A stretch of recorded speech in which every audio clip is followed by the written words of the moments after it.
आजादी की लड़ाई में स्वतंत्रता का अलख जगाने के लिए महात्मा गांधी जहां जहां गए वहां आम जनमानस पर उन्होंने अमिट छाप छोड़ी। स्वतंत्रता की लड़ाई के दौरान राष्ट्रपति का 4 बार 1917, 1925, 1934 और 1940 में झारखंड आना हुआ और वो जब भी रांची आए तो यहाँ उनका निवास स्थान शहर के महान स्वतंत्रता सेनानी राय साहब का आवासीय परिसर ही हुआ करता था।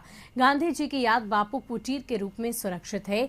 बापू जिस आवासीय परिसर में देश की आजादी की लड़ाई को लेकर आंदोलन की रणनीति बनाया करते थे, वह स्थान आज भी बापू कुटीर के रूप में यथावत है। समय के साथ साज सज्जा और मरम्मती का काम शुरू हुआ है, लेकिन आज भी कुटीर का स्वरूप उसी तरह से खपड़ैल मकान की तरह मौजूद है। 1929 मॉडल के फोर्ड कार से रामगढ़ अधिवेशन में बापू गए थे।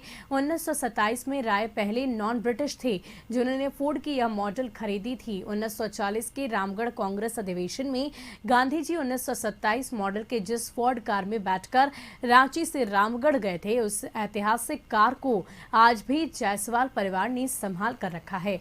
इसी कार पर बैठकर गांधी जी राय साहब लक्ष्मी नारायण के साथ बैठकर रामगढ़ अधिवेशन में हिस्सा लेने के लिए गए थे। 4 सीटर इस कन्वर्टेबल कार में 4 सिलेंडर इंजन है और यह आज भी आधुनिक कार से कम नहीं। साल 1940 में 18 से 20 मार्च तक रामगढ़ में भारतीय राष्ट्रीय कांग्रेस का अधिवेशन ऐतिहासिक साबित हुआ। इस ऐतिहासिक 3 दिवसीय अधिवेशन में ही अंग्रेजों भारत छोड़ो आंदोलन की नींव पड़ी और रामगढ़ की धरती से ही नेताजी सुभाष चंद्र बोस ने अलग राह भी पकड़ ली और उन्होंने समानांतर अधिवेशन भी किया। इस परिवार के सदस्यों का कहना है कि विरासत में मिली सभी कारें उनके लिए बेहद खास है और पुरखों ने किसी भी कार को बेचने की इजाजत अगली पीढ़ी को नहीं दी, क्योंकि यह सभी कार उनके परिवार के लिए शुभ मानी जाती है।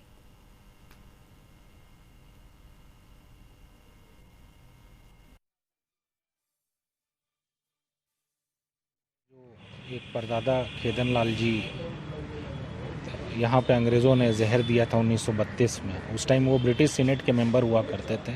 क्लास 1 के प्रिजनर थे, क्योंकि भारत छोड़ो आंदोलन में बहुत अहम भूमिका उनका था। तो अंग्रेज़ों ने उन्हें जहर देके यहाँ रांची जेल में जहर दिया था। बरेली जेल में देहांत हुआ था और परिवार को तामपत्र भी इसी कारण से मिला हुआ है। गांधी जी के कहने पे हम लोगों ने नॉन कोऑपरेशन मूवमेंट में महाराजा का टाइटल और सर का टाइटल, जो कि अंग्रेज़ों का डिवाइड एंड रूल पॉलिसी हुआ करता था कि सूबे से परिवार को दे दिया जाए ताकि अंग्रेज़ के साथ हो, लेकिन क्योंकि अंग्रेज़ों को भगाना था यहाँ पे और गांधी जी के विचारधारा से बहुत ही प्रभावित हमारा परिवार हुआ।